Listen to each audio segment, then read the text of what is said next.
गुजरातियों को किसने लगाया 6,000 करोड़ का चूना? सूरत में भगवान भरोसे क्यों है मरीज? जैन समाज को सीएम ने क्या दिया खास संदेश? इन सारी खबरों के जवाब आपको इस शो में मिलेंगे। इनके अलावा भी गुजरात के कोने कोने से आई खबरें हम आपको दिखाएंगे, इसलिए बने रहिए हमारे साथ। जय श्री कृष्ण। केम छो तमे? मजामा? एनडीटीवी के स्पेशल शो एनआरआई गुजरात में मैं असीम शर्मा आप सबका स्वागत करता हूं।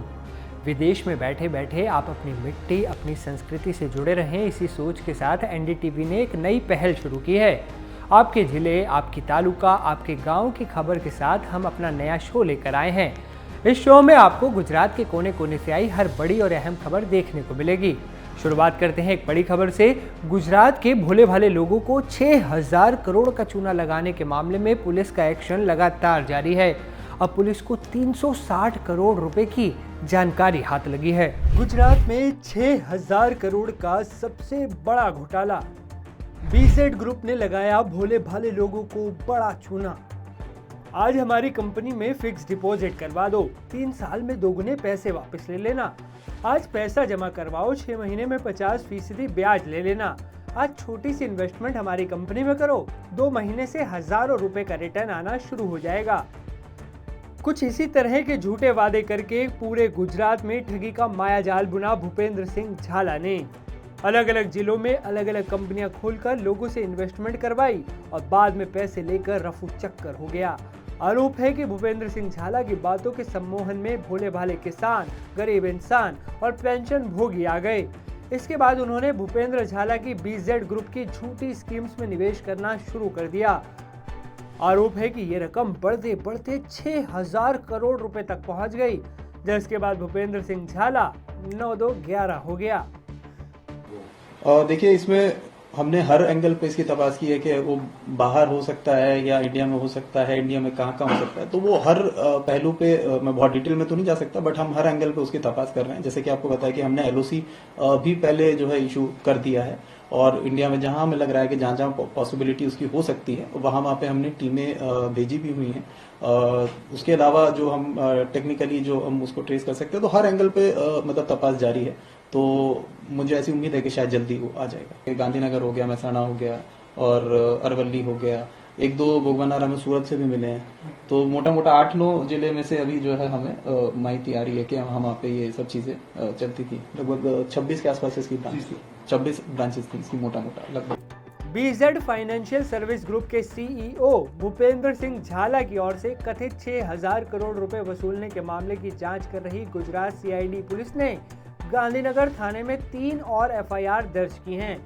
जांच में 4 बड़ी कंपनियों के 16 खातों का पता चला है और 360 करोड़ रुपए की जानकारी मिली है।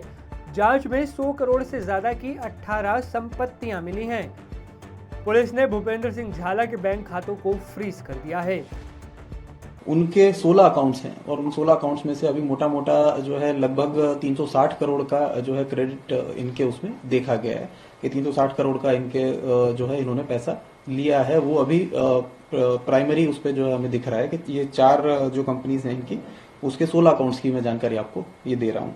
उसके अलावा हमने इसकी जो मिल्कत की हमने जांच करवाई है, तो इसके नाम पे 18 जो है प्रॉपर्टीज वो अभी हमें मिली हैं, जिसकी मार्केट कीमत जो है वो लगभग 100 करोड़ से ज्यादा की है। भूपेंद्र सिंह झाला ने गुजरात के अलग अलग जिलों में अलग अलग एजेंट्स रखे थे। इन एजेंट्स ने अलग अलग नाम से कंपनियां बनाई। इन कंपनियों ने लोगों का भरोसा जीता और निवेश करने पर मोटा मुनाफा कमाने का लालच दिया। इसी में लोग फंसते चले गए। अब तक 100 से ज्यादा लोगों के बयान गुजरात सीआईडी दर्ज करवा चुकी है। इस मामले में एजेंटों की संख्या भी बढ़ती जा रही है। कुछ जो अर्जदार हैं वो हम खुद आइडेंटिफाई भी कर पा रहे हैं कि जिनका पैसा आ रहा है, तो उनको हम कांटेक्ट कर रहे हैं। कुछ अर्जदार जो है वो सामने से हमें अप्रोच कर रहे हैं। तो अभी लगभग हम 100 से ऊपर लोगों के निवेदन जो है वो ले चुके हैं, जो सामने से आके हमें बता रहे हैं कि हमारे साथ जो है वो फ्रॉड हुआ है। इन 8 में से 7 हमने जो है वो अरेस्ट कर लिए हैं। एक जो भूपेंद्र सिंह झाला है, उसके लिए जो है हम गिरफ्तारी के लिए जो है वो प्रयास कर रहे हैं। अलग अलग टीमें जो है इसमें लगाई हुई हैं। हमारे अलग अलग जो राज्य हैं वहां पे हमने टीमें भेजी हुई हैं और अलग अलग एंगल पे हम उसकी तपास कर रहे हैं कि उसकी जो कि वो कहां पे हो सकता है। गुजरात पुलिस लाख कोशिशें करने के बाद भी भूपेंद्र झाला की लोकेशन तक का पता नहीं लगा पा रही। हालांकि पुलिस का दावा है कि जिसने अपराध किया है उसे पाताल से भी खोज लिया जाएगा और उसे उसके किए की सजा मिलकर रहेगी, क्योंकि न्याय में देरी हो सकती है लेकिन वक्त आने पर हिसाब पाई पाई का होता है। अगली खबर डायमंड सिटी सूरत से है, जहां फेक डॉक्टर्स के ग्रुप को पुलिस ने दबोचा है। पुलिस ने गरीब लोगों को सस्ते इलाज का लालच देकर उनकी जिंदगी से खिलवाड़ करने वाले झोला छाप डॉक्टरों को गिरफ्तार किया है। पुलिस अब इनकी पूरी कुंडली की जांच कर रही है। पुलिस ने झोला छाप डॉक्टरों के पास से भारी मात्रा में दवाइयां भी जब्त की। बता दें कि सूरत में 2 हफ्ते पहले भी 14 फर्जी डॉक्टरों को अरेस्ट किया गया था। ये गिरोह 70,000 रुपए में मेडिकल की फर्जी डिग्री बांटने का काम करते थे। सूरत में हालात तो ये हो गए हैं कि 8वीं पास शख्स भी डॉक्टर बनकर लोगों का इलाज कर रहा है। सोचिए कितना बड़ा धोखा दिया जा रहा है सूरत के आम नागरिकों को। अब एक बार फिर फेक डॉक्टर्स पर कार्रवाई हुई है। भीमराव बाबा साहब अम्बेडकर को लेकर गुजरात यूनिवर्सिटी में बवाल मचा हुआ है। अहमदाबाद में NSUI के छात्रों ने वाइस चांसलर के खिलाफ मोर्चा खोल दिया है। क्या है पूरा मामला, इस रिपोर्ट में देखिए।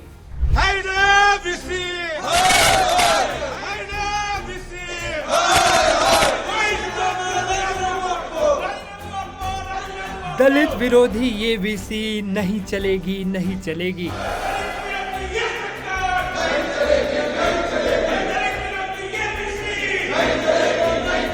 हाथों में संविधान की किताब के साथ ये नारे लगाते लोग कोई राजनेता नहीं हैं, बल्कि स्टूडेंट हैं, वो भी गुजरात यूनिवर्सिटी के। तस्वीरें अहमदाबाद की हैं, जहां NSUI के छात्रों ने यूनिवर्सिटी कैंपस में जमकर बवाल काटा। छात्रों का आरोप है कि गुजरात यूनिवर्सिटी VC दलित विरोधी हैं। आज का प्रोटेस्ट है वो गुजरात यूनिवर्सिटी के VC की जो मानसिकता है, जो 14 अप्रैल जो बाबा साहब का जन्मदिन है, 26 नवंबर जो बंधारण दिवस है, 6 दिसंबर जो बाबा साहेब आम्बेडकर की पुण्यतिथि महापरिनिर्वाण दिवस है, उस दिन पर गुजरात यूनिवर्सिटी की VC के द्वारा गुजरात यूनिवर्सिटी में कोई प्रोग्राम नहीं किया जाता। सोशल मीडिया के माध्यम से भी उनकी कोई लागनी है जो बताई नहीं जाती। गुजरात यूनिवर्सिटी की VC सोशल मीडिया के माध्यम से या पारिवारिक रूप से यहाँ पे उनके फोटो को फुलहार, पुण्यतिथि या श्रद्धांजलि भी देने के लायक समझती नहीं है। ऐसी विरोधी संघ के RSS के कई प्रोग्रामों में जाती है, उनका सम्मान करती है, वो उनकी पर्सनल चीज है। पर जो जब बाबा साहेब की चीज आती है, 14 अप्रैल आती है, 6 दिसंबर, 26 नवंबर बंधारण दिवस है, ना बंधारण के साथ वो वहाँ पे लाइब्रेरी के डिपार्टमेंट में है, वो देखने भी जाने का उनके पास समय नहीं है। तो सुना आपने, छात्रों का आरोप है कि गुजरात यूनिवर्सिटी VC भीमराव बाबा साहब अम्बेडकर के खिलाफ हैं, उनके विचारों के खिलाफ हैं, वो दलितों के खिलाफ हैं। यही वजह थी कि पहले छात्र यूनिवर्सिटी कैंपस में हाय हाय के नारे लगाते हैं, उसके बाद VC ऑफिस में घुसने की कोशिश करते हैं, लेकिन वहाँ ताला बंद मिलता है। इसके बाद गुस्साए छात्र वहीं जमीन पर बैठ जाते हैं और खूब देर तक VC के खिलाफ नारेबाजी करते हैं। हालांकि इस मामले में VC की तरफ से अभी कोई बयान नहीं आया है, लेकिन छात्रों के गुस्से का ये वीडियो सोशल मीडिया पर जमकर वायरल है। क्या आज के महंगाई काल में आपने कभी सपने में भी सोचा है कि आपको सिर्फ 5 रुपए में पौष्टिक और भरपेट खाना मिल जाएगा? मतलब सेहत का डबल डोज सिर्फ 5 रुपए में। काम के लिए खाने का टाइम नहीं निकालना पड़ता। ठीक सर, थैंक यू, आपने खाने का बैठने का अच्छा सुविधा किया तो मैं काम पे जल्दी जा सकती। ये सरकार हमारे लिए बहुत अच्छा कर रही है। सुबह सुबह में खाना अच्छा देती है और हम खा पी के आराम से मजदूरी कर पाते हैं। और पहले झोपड़पट्टी में बचा नहीं पाते थे, 6,000 का काम करते थे तो उसमें 4,000 खा जाते थे। सिर्फ 5 रुपए में पौष्टिक और भरपेट खाना, मुफ्त में इलाज, मुफ्त में आवास, बच्चों की शिक्षा भी मुफ्त मुफ्त मुफ्त। ये कोई सुहाना सपना नहीं, हकीकत है। ये તમારે ગુજરાતની હકીકત છે। गुजरात के मुख्यमंत्री भूपेंद्र पटेल ने प्रधानमंत्री नरेंद्र मोदी के मार्गदर्शन में आगे बढ़ते हुए एक ऐसा ऐतिहासिक फैसला लिया है जो राज्य के गरीबों के लिए वाकई मील का पत्थर साबित हो रहा है। CM भूपेंद्र पटेल के नेतृत्व में 2 महत्वपूर्ण योजनाएं शुरू की गई हैं, श्रमिक अन्नपूर्णा योजना और वर्कर शेल्टर होम्स। इन योजनाओं का उद्देश्य निर्माण श्रमिकों और उनके परिवारों की भलाई सुनिश्चित करना है। आइए एक एक कर जानते हैं इन दोनों ही योजनाओं के बारे में। सबसे पहले बात करते हैं श्रमिक अन्नपूर्णा योजना की, जिसके तहत निर्माण श्रमिकों को सिर्फ 5 रुपए में पौष्टिक भोजन प्रदान किया जाता है। एक अनुमान के मुताबिक हर दिन करीब 32,000 लोगों को पौष्टिक भोजन कराया जाता है। गुजरात के 19 जिलों में 290 केंद्र खोले गए हैं। फैसिलिटी एक ही जगह प्रोवाइड करने का पर्पज यही है कि उसको न्यूट्रिशन फूड मिले एक ही जगह, वहाँ पे बेसिक फैसिलिटी भी मिले, टॉयलेट वगैरह और मेडिकल फैसिलिटी भी मिले, तो क्या उसका टाइम भी बच जाएगा और वो काम पे ज़्यादा फोकस करके प्रोडक्टिविटी भी बढ़ जाएगी उसकी। तो जो हमारा विकसित भारत का जो विजन है हमारा, वो फुलफिल होगा इससे। भोजन के साथ साथ लोगों को मुफ्त स्वास्थ्य जांच और QR कोड आधारित सेवाएं भी बिल्कुल फ्री उपलब्ध कराई जाती हैं। इतना अच्छा सुविधा है कि हमें काम के लिए खाने का टाइम नहीं निकालना पड़ता। ठीक सर, थैंक यू। आपने ये खाने का बैठने का अच्छा सुविधा किया तो मैं काम पे जल्दी जा सकती, काम में टाइम लगा सकती, खाना नहीं बनाना पड़े, अच्छा खाना है, बच्चे भी खाते, हम भी खाते हैं। ये सरकार हमारे लिए बहुत अच्छा कर रही है। सुबह सुबह में खाना अच्छा देती है और हम खा पी के आराम से मजदूरी कर पाते हैं। और 2-4 घंटे तो नहीं दे रहे थे पहले, तब तो 2-4 घंटे तो हम यूं ही खाने बनाने में निकल जाते थे। तो अब यहाँ पे सुविधा अच्छी हो रही है सर। जबकि दूसरी योजना है वर्कर शेल्टर होम्स। इस योजना के तहत प्रवासी मजदूरों के लिए मुफ्त आवास, भोजन और बच्चों के लिए शिक्षा की सुविधा दी जाती है। बुजुर्गों और दिव्यांगों के लिए विशेष देखभाल सुनिश्चित की जाती है। और पहले झुप्पड़ बचा नहीं पाते थे, 6,000 का काम करते थे तो उसमें 4,000 खा जाते थे और बच्चे भी छोटे थे। और यहाँ आने के बाद हमारे को बसेरे में अभी साल भर से चालू हुआ, जब से लोग बताया कि हम यहाँ आ गए, तो यहाँ रहते हुए खाना भी मिल रहा है फ्री, नहाने धोने का सब फ्री है और आराम से पैसे बचा रहे हैं। 15-20 हज़ार रुपये बचा रहे हैं महीने के, डबल 2 जने मजदूरी करते हैं। ये गवर्नमेंट ने जो नई योजना चालू की है, जिसमें जो बाहर से आए लोगों को यहाँ खाने पीने, रहने की और दवाई का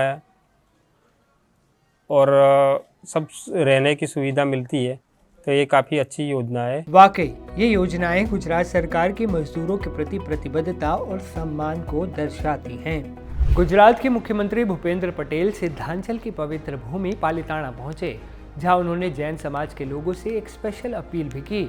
साथ ही श्री सुरेश्वर जी महाराज का आशीर्वाद भी लिया। क्षमा और दान का गुण जैन समाज से सीखने योग्य है। जो क्षमा मांगता है वो वीर है और जो क्षमा कर दे वो महावीर कहलाता है। ये लाइनें कहीं गुजरात के मुखिया भूपेंद्र पटेल ने। दरअसल सिद्धांचल की पवित्र भूमि पालिताना में आदि वीर छरी पालित संघ कार्यक्रम और धर्मसभा आयोजित हुई, जिसमें खुद मुख्यमंत्री भूपेंद्र पटेल शामिल हुए। इस कार्यक्रम में मुख्यमंत्री ने आचार्य भगवंत श्री विजय रत्न चंद्र सुरेश्वर जी महाराज और आचार्य भगवंत श्री उदय रत्न सुरेश्वर जी महाराज का गुरु पूजन किया। सीएम ने अपने एक्स अकाउंट से भी पालिताना दौरे की तस्वीरें शेयर करते हुए लिखा, आज अपने पालिताना दौरे के दौरान मुझे परम पूज्य आचार्य श्री नयन पद्मसागर सुरेश्वर जी महाराज साहब का आशीर्वाद प्राप्त करने का सौभाग्य प्राप्त हुआ। पालिताना में मुख्यमंत्री ने कहा कि भगवान महावीर ने सदियों पहले पर्यावरण संरक्षण की बात कही थी, इसलिए जैन समाज से निवेदन है कि वो पर्यावरण का ध्यान रखते हुए सेवा के साथ विकसित भारत 2047 के संकल्प में भी सहभागी बने। विदेश में बैठे बैठे आप अपनी मिट्टी, अपनी संस्कृति से जुड़े रहें, इसी सोच के साथ एनडीटीवी ने ये नई पहल शुरू की है। हम उम्मीद करते हैं आपको ये हमारा शो NRI गुजरात पसंद आया होगा। कल फिर होगी आपसे मुलाकात। तमें तमारो ध्यान राखजो। जय श्री कृष्ण।